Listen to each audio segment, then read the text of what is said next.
It means that Zimbabwe's history is tied to that of South Africa.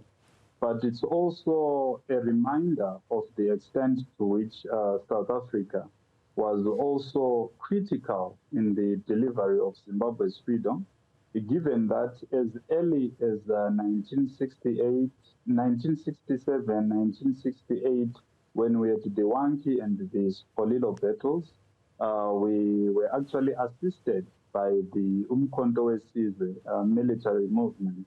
And fast forward in the 70s, you'd also notice that in the freedom camps in Zambia, the military alliance that existed between ZIPRA, ZAPU at the time, actually fast-tracked the diplomatic action that led to the freedom of Zimbabwe. So it's an opportunity for us, I think, to remember the ties that we have and the foundational values that made both countries to fight imperialism, and how the same countries today are mandated to have a mutual consolidation of the values of democracy based on those foundational and time immemorial commitments to the anti-colonial movement.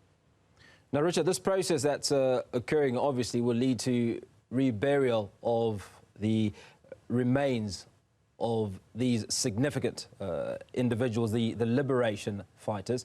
Now, let's talk about what the policy has been in safeguarding the remains of these liberation fighters in Zimbabwe, particularly when you take into account that it is possible to repatriate those remains so many years later. So the starting point is that we have got the national monument, which is the National Heroes Acre.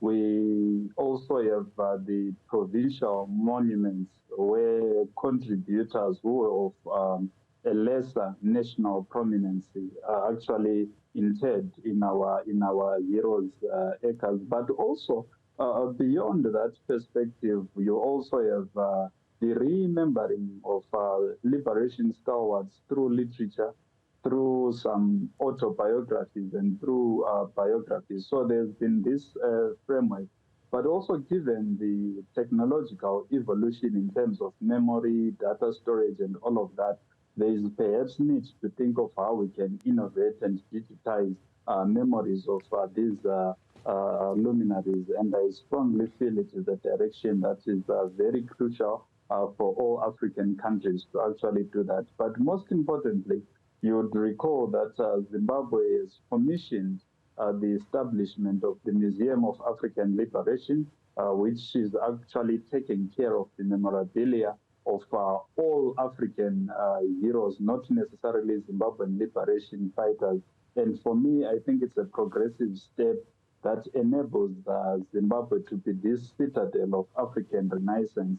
And imagine if we did that in each and every part of our continent, how future generations will be able to know that the democracies we enjoy today are a product of protracted fights against colonialism, and how in the process our consciousness should actually be reverted to those foundational values so that we have political and economic morality that is grounded on those enduring values as they emanated from men, women, boys, and girls who gave their lives for Africa to be free.